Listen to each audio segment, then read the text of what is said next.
if you need any help cleaning it up, just let me know. I'm sorry. I'm not really sorry.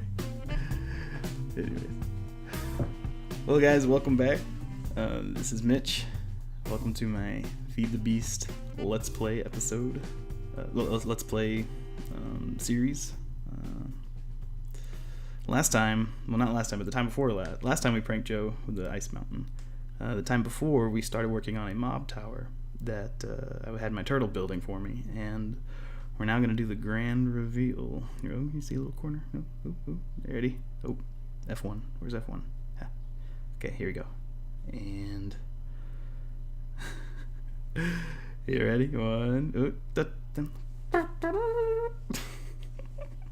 It's done. It goes up about to 192, something like that. And I put a little decorations around the outside, so it looks cool from a distance. Got some lava falls and iron bars and just kind of, it's a very vanilla. Well, minus these smooth stone blocks and there. And you tell you what, that was a lot of iron bars because it goes from level 40 all the way up to Y is 192 or something, and there's eight lava falls and two of these two columns of iron bars per lava fall, and so it's a little iron bars. I don't have the actual calculation for it, and I got some new tools here, and you may notice, and I'm gonna accidentally break a thing here because gosh, I don't know how to use these tools yet. I'm recording this the voice post production, if that's the right term. I don't know, because I recorded this whole episode without my mic was on mute. It was gonna happen sooner or later. I'm new at this, guys, so bear with me. Anyway, so there it is. It's pretty epic looking. I'm very, very happy with it. It's simple, but it's very does the job. Does exactly what I wanted it to do. And let's see. I will try to remember to put the source code for this in Pastebin, and put the Pastebin link in the description of this episode. I don't know what I'm saying right now. Here we go. Back to the engineering tower. Something over there. We're going to talk about that later. I just recorded a whole episode and I have no idea what I was saying this whole time.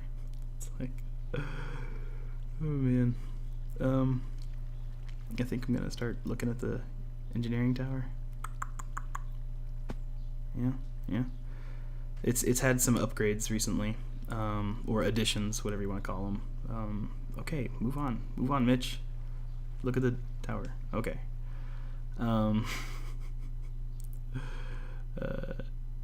I most notably is I added an MFSU.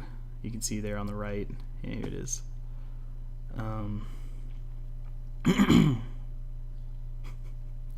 I also extended the Stirling engines. I added 2 more columns and there and there, and I extended each of the columns down 4 more blocks. So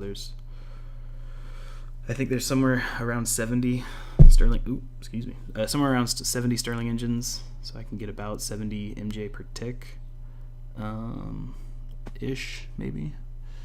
That's only if they're all running at max capacity. I find that it varies a lot depending on the amount of time that I've been playing on the server at that moment, like up to that moment. So like if I'm AFK and I'm not sleeping through the nights, then the charcoal production kind of goes down because the trees don't grow as quickly. But if I'm on and I'm sleeping through every night, so that skipping the nights rather, then the trees have more chances to grow up faster or more frequently. Because there's what I'm trying to do. In the video, I was explaining these random game ticks or these random block updates that go around, and at the end of the day, I really don't know what I'm talking about. I know that the game will kind of choose different blocks every tick and say, give it a chance to update, like saplings. Like it'll say, okay, go ahead, try to grow if you can, and then the sapling it probably has some kind of random number generator depending on the conditions, and it'll calculate whether or not it should grow or not. And I know that light level has a positive effect on the probability of it growing whenever it receives one of those update ticks, one of those whatevers. So if you skip through the nights, then the trees have more chances to grow, and so it'll fill up with charcoal. My engineering tower will fill up with charcoal really quickly if I'm sleeping through the nights. But whenever I first log on to the server after being gone for a while, it's at a low level of production. And anyways, other things I've added here is an ender chest, which I think I'm trying to get to right now. I think I have it just grabbing. Oh gosh, what am I saying? Here we go. I'm gonna try to click on it, and I'm gonna miss like 5 times. 3, 4. Nope, just 3 times. Ender chest to just grab some of the logs. I've been using those at this other area that I've been building on recently that you guys will see soon. Oh gosh, now here I am talking about more probabilities. The pipes come in, they turn left, and then can go left or go into the chest or go down, and so it's 1/3. Every block has 1/3 chance. So exciting, so riveting, Mitch. Anyways, the inner chest fills up pretty quickly, and so the blocks that are coming in, they get processed as if the inner chest isn't there. Really, it's only whenever I take blocks out that it tries to refill it. So it's not too bad. You see those copper cables? I didn't actually show this in the video, but those copper cables are attached to some charge stations, which are for the turtles. And I currently have them disconnected because I charged the turtles back up. But whenever the turtles run low on energy, which I ran into recently, all 4 of them died on me, and so my energy production went to 0, and that was kind of a headache to restart. So I have these charge stations hooked up to the system so that whenever I want the turtles to start charging again, just hook up those cables to the system, and then anytime the turtles are standing there idling, waiting for the tree to grow, they'll be recharging. Let's see. I don't know what I was saying here. Oh yeah, something about moving. I moved. Oh yeah, I'm gonna check on the turtles. Turn all these back on so that they'll chop trees down.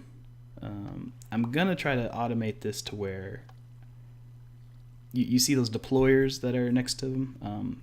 I have some bone meal on those deployers and a lever, so I'll manually flick the lever whenever I want to bone meal all the trees to get them going. But I do want to try to get the turtles to trigger that. They'll sit there and they'll wait 20 seconds like they are right now, and then they'll check to see if the tree has grown. And then instead of waiting another 20 seconds when they see that the tree hasn't grown, I'm going to have them, flick the lever for me. They'll send out a redstone pulse, which they can do. So those are updates to come to this. What do I call the program? Like a auto wood program or a chop? I don't know what I named it, but the tree felling program. I'm gonna make some additions to that program, make it a little more functional. It's nice to keep copies of each revision of the code though, because at different states at the beginning of the game, when you first join a server, you don't want to have the high-tech version of the code, because my turtles, I don't want it automated. I just want it to run it once, and then the turtle to stop, because I don't have the technologies to support him being automated and recharging himself and bone mealing, because I don't have bone meal. So it's good to keep the different stages of the code, which I do. But anyways, this is a new development. I've never developed that into the code before, so that'll be a fun project that we'll do sometime soon. Now let's look at this thing here on the left. This is it's supposed to look like a beehive, perhaps a marble beehive or a stony beehive. I don't know. We'll see. It's something I've been playing around with the bees. I have gotten into the bees mod lately, or re-gotten into it. I did it once about oh, here I'm showing off my new armor. I've upgraded my armor to the nano suit, and this advanced nano suit is nice because it acts like an advanced jetpack and a lap pack. It'll recharge all my tools, so I've upgraded all my tools down there. You can see to the electric versions of tools. Let's see. Well, I'm gonna give you an example. See, it's a full diamond drill. I'm gonna break a block, and it's still full. Yes, we know how lap packs work now. Great job. All right. Anyways, back to this building. Am I? No? Mining laser? Yeah. You can get in trouble with that. Oh yeah, I've made all the backpacks. They're fun. I've upgraded some of them to be the extended backpacks with the 45 slots. Oh god, this is chaotic. Oh yes, and the exo chest plate. And I've attached a shoulder-mounted piston to it using I forget what the block is called. You have to put it into a machine that to set the things and that's what it does. I have it set to always. It says never, but I have it set to always push whenever I'm wearing it. So if you just walk up to a block, it'll push it. You can set it to different key bindings, I think, but I don't know. I was scrolling through there looking at the options, and I decided I don't know. Didn't want to mess with that, so I just had it set to always. Now, inside here, there's 2 floors to this building. The bottom one is it's supposed to be the machine floor, and then the top is for breeding the bees. And I had actually started building the machines, and I had the energy tesseract in here, and I had all the machines hooked up and going. Well, not all of them, but some of the basic ones. But then I came up here and I placed some apiaries, and the bees weren't doing it. They were refusing to function up here, and I found out that the biome is not optimal for most of the beginner bees. Anyways, so I had this whole setup here where there would be like 3 apiaries on a side, and I had a sign up on the wall behind the apiary like what bee it was, and I had the pipes coming out the top. Well, no, pipe coming out the side, and then being pumped out with a redstone engine, and going up and around the apiary and into a chest next on the other side of the apiary, and it looked really nice. It was a nice layout. I liked it. It was a good starter design, a good starter kind of a bee breeding hut or whatever, beehive. But I just, I was gonna build several of these. I was gonna make like a water beehive and a giant water beehive and a giant stony beehive and meadows or a forest. I was gonna try to make the different kinds of hives, and this was gonna be like a beehive alley or something, bee valley. I don't know. But I quickly, well, not quick enough, but I quickly realized that this biome was insufficient for that. Most of the bees would not breed in this biome. There was something wrong with the humidity. I think it was too high, and so I found that this woodlands biome over here is good. It's normal temperature, normal humidity, so most of the bees like that. And so I started building. I got my little setup over here, and this. I wanted to build some hexagons. Yeah, I don't know. For whatever reason, I didn't decide to build the beehives over here. For whatever reason, I decided let's do hexagons instead. Let's make a honeycomb or something like that. And I got my chunk loader over here.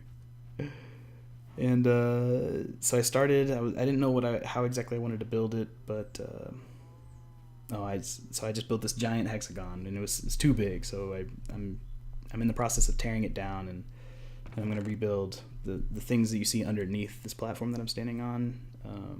Is what I'm transitioning to.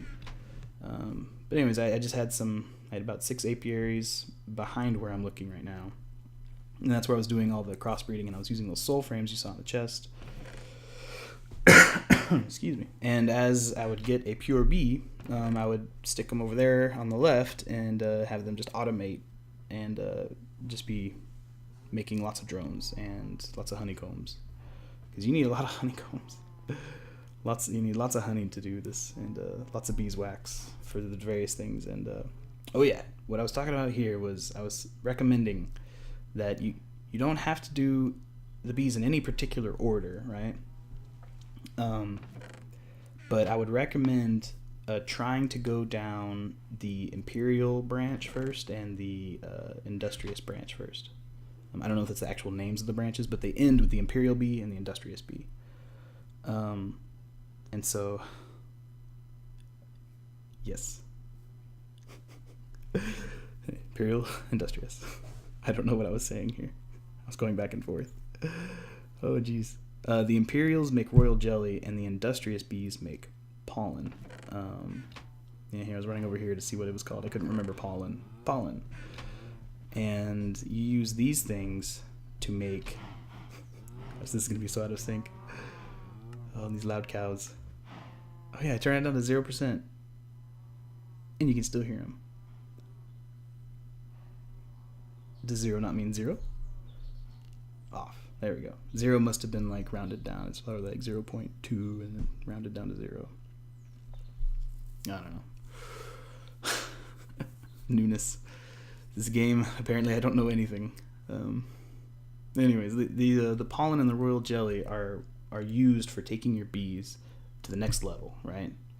You use those to make... I'm trying to scroll to it. In the carpenter, you make these scented panelings, and with those you can make alveary blocks. And these alveary blocks are used over here to make those giant, 3x3 by 3 structures with the wooden slabs on top. So it's actually 4 or 3.5 by 3 by 3. Whatever. Anyways, and these have some natural just boosting properties. Like I don't know the exact numbers, but they boost the production of your bees by a significant amount than what those alvearies do. And that's without frames. So like by default, these alvearies don't have any frames. There's modifier blocks that you can put into the alvearies, which I am going to get into, but I don't know anything about them yet. I know there's a mutator and there's a frame housing and such. And empty serum vials. You use royal jelly to make those, and you use those for sucking traits out of bees.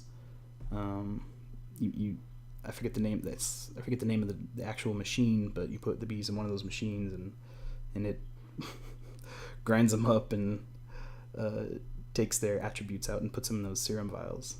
And you can use those to inject the vials into other bees. I'll talk more about those 4 machines on the right. No, not here. Oh dear, what am I doing? Off task already. Impregnated casings.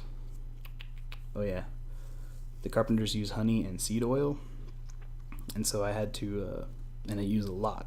They use a lot of it, and to make honey and seed oil, you need a lot of honey drops and a lot of seeds to make 1 bucket or 1 capsule of each. And so, excuse me. Ooh. Pardon me. And so this is really hard. Oh, I'm trying to guess where I'm going with this. You'd think I would know. Yeah. Gosh. Anyways, to make all these it takes a lot of alveary blocks. It's at 27 per alveary, and so that's a lot of seeds, a lot of seed oil, and a lot of honey. So you got to get those bees producing a lot of honeycombs for you, and it's a bit of a task. That's why I focused so much on the power first, so that as soon as I did get any honeycombs or anything that I wanted to process, I already had the energy hooked up to the machines to do it for me. I didn't have to worry about keep refueling the machines and all that. It's just automated. So that was one less thing I had to worry about. But the machines over to the right that you may have seen a few frames ago. Those are the advanced bee machines, and they do some crazy genetic things, and we'll talk more about that in another episode for sure. But here we go. I'm gonna finally talk about the farm. I was harvesting seeds by hand. I was using flax, initially and just bone mealing it up whenever I needed some more seeds. The flax seeds produce more seeds than wheat, but the flax seeds, I found out later on, they don't produce as much seed oil. Wheat seeds will make 0.02 seed oil per seed, whereas the flax makes 0.015. So it's a small difference, but I don't know. Big scale, it makes a big difference. So I set up this farmer over here. It's a Steve's cart, and he's just got a basic solar engine and the farmer tool on the front with some chest attachments on the side. And oh yeah, I'm getting nervous because it's getting dark. Need to hear if they're coming. Anyway, so he just whenever it's daytime, he'll drive around the track, and if there's a fully grown wheat, then he'll harvest it, and then he'll replant immediately with any seeds that are in his inventory. And then oh gosh, then once he comes around the track to here, to this block, which is called an advanced, oh no, I forgot it again, an advanced detector rail. He'll hit that, which triggers this cargo manager, and the blue side, which I have right there, blue side is hooked up to, well, it's supposed to be set to transfer directions from the cart. So I try to fix it, and I don't know, it's acting weird right now.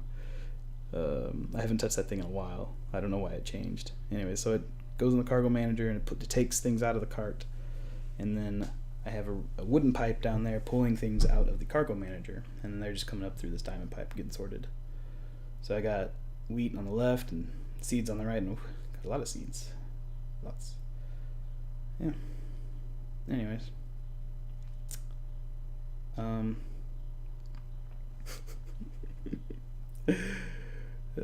See, do I sleep? Get a sleep job? I don't know. I have no idea where this is going right now. Stupid cows. Ooh. Oh, okay. I know what I'm talking about. Okay. The cows was another thing. I got tired of flying back home every time I needed to get some food. So I found some cow. I had some wheat, and so I was like, well, let's go find some cows and start a cow farm. And, oh gosh. What am I doing? Okay, well, I got into...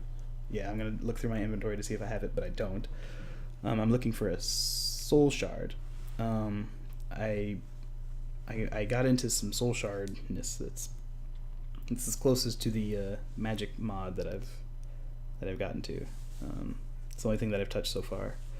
And the soul shards are actually really easy to make. You make them in this little machine right here, the Soul Forge.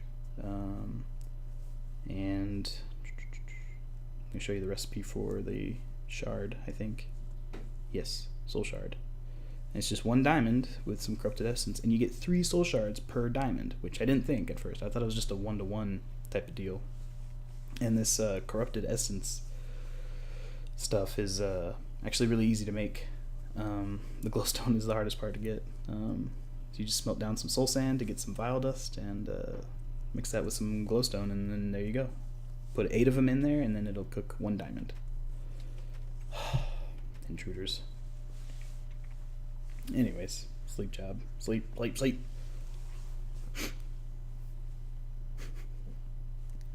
Riveting. So yeah, I got tired of harvesting the cows and breeding them, so I decided to get a soul shard, and I have a soul shard right now that's at like a tier 3 or 4 with cow souls in it, and I'm eventually going to stick it up in a soul cage or something, and just anytime I want food, just have them drop, and there you go, free food.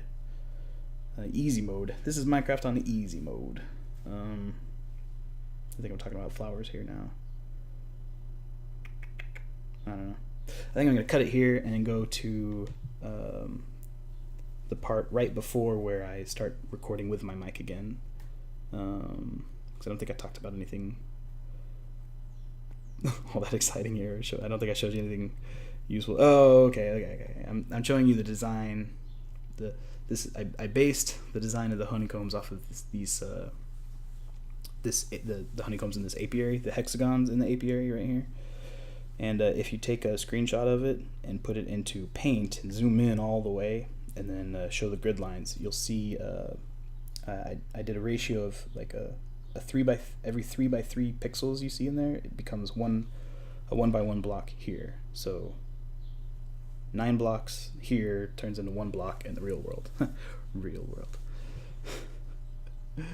Anyways, so yeah, okay. I'm gonna cut it here because I kind of blabbered on here about nothing too interesting, and I'm gonna go to right before where we to the moment before we start talking live again. Okay. All right, now what we want is a lot of these amber blocks, and it turns out they're a lot more expensive to make than I was originally expecting. You can't make them with bees. There is an amber comb, but it doesn't make the amber required for making these blocks. So the only way that I know how to make them is by finding them and mining them out of the ground. So, I mean, this is just about all the amber that I have to date, from all the mining, all the turtle digging and whatnots, all the caving that I've done, and I even stole some from Joe. Stole a few blocks from Joe, and this is it. So we've got some work to do. I have just a little. I think I have 5 more left. So we're gonna have to find some way to get a lot more of these blocks, because I would like to put a trim of these amber blocks around the entire honeycomb, and it takes 4 amber to make 1 block, and there we go. So I have an idea for how I want to do it, and so of course it involves turtles, so I'm going to get set up and show you how I'm going to go about doing this, and I think we're going to go live here now. So here we go. Okay, and we're live again. Sorry about that. Let's see. So this is set up. Hopefully I've put in enough block types here that his inventory will get full, and you can see him using the ender chest in the middle of his digging. So let's take a look at it. I've called it Ender Hall. This is much more visible on Pastebin than it is here. It's just like my regular hallway, my former hallway program. He digs out a 3 by 3. He puts all his items in a chest, etc. But now he's using an ender chest, so he doesn't have to go back and forth the whole time, wasting fuel and whatnot. So I might be able to change this fuel needed calculation. That was just based on a few tests that I ran. I know he at least goes 3 times his distance plus 1, and then on top of that, the 2.79 times the distance I added on for whenever, on average he was needing to go back to empty out his inventory about that much. I figured that would be, I gave that number to be sufficient for him to have. If he has at least that much fuel, then it should be sufficient for however far he's going. For normal numbers up to 200 and lower. So the functionality is the same. You call the program and then you give it a number saying the distance that you want him to go, and that's it. And I kind of tried to bulletproof this a little bit more. So there's a few more checks on before I had checks on, he would dig and then he would wait to see if gravel would fall there, and then he would dig that gravel out, which worked fine. But then he would, as soon as the gravel stopped falling and he stopped, as soon as he got a turtle.detect false, he would just move forward, and then there was no check on to see whether or not he was successful in moving forward. So sometimes there would be a mob in place, or sometimes there would just be some server latency, and you'd have like a tall stack of gravel, 20 tall, and he would dig out the first 5, and the 6th one, because it had to fall such a great distance, there might have been some lag there, and then he would detect nothing, and then he would try to move forward, but then between him detecting and trying to move, the gravel would finally get in place, and it would get in front of him, and he would get off get off of axis, he might start going a different direction, or he'd be shifted off to the side or something. And that was frustrating to deal with. That, So I have some more checks in there for him to, try move instead of just move. Just some basic standard stuff that I was implementing in the other program to like make building and make blueprint. Same move functions there. And then he'll place a torch every 5th block, so you give him some torches, and you enter torches in slot 1, ender chest in slot 2, and then the rest of the inventory is for his space to collect blocks. So let's give this a go, and I should have had this going already. Ender Hall. It's capital H. What did I make this? 15? That should be good. So there he goes. Hoping he's collected. Yeah, so give different block types, it'll fill up quickly. Because he only empties out his inventory when there's less than 2 open spaces. So what to say while he's digging? There's not much to say. I should have started him up earlier. I'll remember that for next time. Boom. Yeah. Just like that.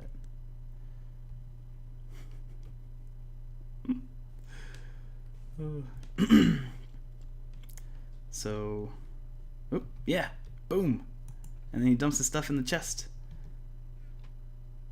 And then when he's done, breaks it, puts it back here, and then goes back to digging. Oh, and that's great. Oh, that's so fantastic. What's great about this is that anytime a block is broken, it never exists in the environment as a drop, right? Like one of those. It never drops like that, right? And there's advantages to that, because turtles, when you just send them off digging, every now and then they'll run into lava, and so I used to have a version of this program where he wouldn't return back and put his stuff in the chest, because I got tired of having to reset him every time. So I was like, well, just go straight for like 500 blocks, and then I'll just follow you. And whenever your inventory gets full, just turn around and spit the items out at me. And then that was great until we hit huge lava pools, and then he would be in the middle of the lava, and I'm frantically trying to patch it up, but he's deep in the lava, and then he turns around and spits all, and you just hear the items burning up, and it was so sad. It's so sad. So yeah. So this ender chest, incorporating an ender chest into this program is huge. It's very nice technology to have. Yeah, there he goes. And he should be. I guess I only went up to like 10 or so. No, that's 15. Yeah, and then he goes back home. I may or may not have him do that. Yeah, and then just in case he has anything else, he dumps out the rest of the stuff in there. Yeah, and then he picks the chest back up. And then he's done. And so what I'm thinking, alright, it's not just one.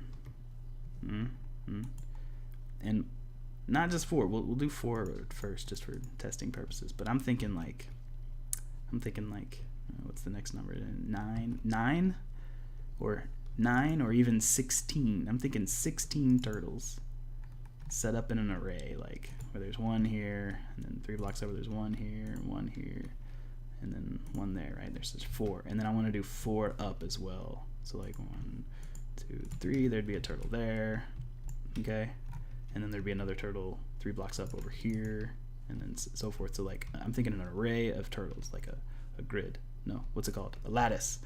Yes. 4 that way, 4 that way, and then all the turtles in between. So 16 turtles, I'm thinking. And then we get them doing this program at the exact same time. So I mean 16 ender chests that I need to get, and then to get them to do it at the exact same time, right? I mean, I could, come up to this one, hit ender hall, blah blah blah, 50, and then hit enter, and then come over to this guy and then type ender hall 50, ender hall 50, and then enter to come over here, ender hall 50, enter, and then hit them all. But then they won't be in perfect synchronizedness. They won't be in synchronous with each other. They won't. Oh, I know words. No, I don't. So yeah, I'm thinking we just get 16 turtles to push a giant hole through the earth. You know, like we'll dig down and we'll get an area cleared out for them to be set up, and then we'll start them down near bedrock and just push them through bedrock. Well, not through bedrock, but above bedrock. Yeah. But to get them to do it at the same time, we need some wireless technologies, and that's possible. These things such as these are possible. We got to make some wireless modems. And then here we go, wireless mining turtle. Just take our mining turtles and attach them wireless modem to them, and then we'll have one wireless modem, an extra one. Oh, and see, look how cheap these are. So cheap. We'll have another one at not a turtle, but set up to a computer here, somewhere like nearby them, and then the computer will communicate with all the turtles and tell them when to go. So like I'll just type one command in this the main computer, you know, go, and then he'll send out the signal to all of them, and then they'll do it at the exact same time, and it'll be great. It'll be epic, fantastic. And that's what we're going to do here. Oop, engine on. Okay. And that's what we're going for. We're going for epic with style. All right. So we'll do a couple tests with just 4 turtles, just these 4 guys, soon. Probably next episode we'll do some testing with that, and then once we make sure we have all the kinks worked out, we'll take it full scale, and then we'll get all the amber we need to do the border, just to do the trim for this building, for these bees. It's basically this cobble here. I'm planning on replacing this cobblestone with the blocks, so like they'll all have this stair step up type fashion type of thing going on here. It won't be straight walls like this. You know, there'll be amber there and such. I'm just doing it like this for now, just to keep the mobs out, but of course they can get in over there, so it's not foolproof. So yeah, I'm gonna call it here for today, guys. If let me know what you think in the comments about this building, about the glass. Am I using too much glass over here? I mean, I didn't do too much with it. I just filled it in straight. Should I have something going on the inside, like the outside? You know, the outside you can see these columns. I don't know. Should I use multiple colors in one room, or what? I don't know. Lots to think about. And as the sun sets and the day comes to end, so shall this episode. And thanks for watching, guys. This is Mitch. Thanks for joining me, and I'll see you next time. Bye.